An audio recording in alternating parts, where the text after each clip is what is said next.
اللاعبين الشباب كل واحد يمسك شيئا في يده. اوفو مويلا يسجل هذه اللحظات التاريخية. محمد زيدان علم مصر في يده. كوبا وبيتشاك وعلم بولندا يوشح رقابهما. بالنسبة للاعب ماتس هوملز يمسك بمرآة صغيرة يصفف شعره انتظارا للصور.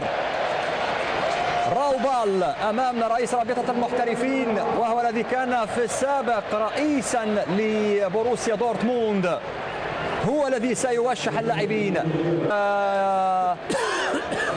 يسلمهم درع البوندسليغا. نشاهد أيضا في نوري شاهين بعلم تركيا. دا سيلفا مرفوقا بأولاده. أجواء رائعة، فرحة الانتصار باللقب، فرحة بوروسيا دورتموند والذي رفع البطولة في 2002. والسيد فانتشك الرئيس التنفيذي لبوروسيا دورتموند، الرجل القوي في الفريق الأصفر الذي استلم المشعل من السيد راوبال، وها هو يستلم السجل الحافل للفرق الفائزة بالبوندسليغا من السيد راوبال.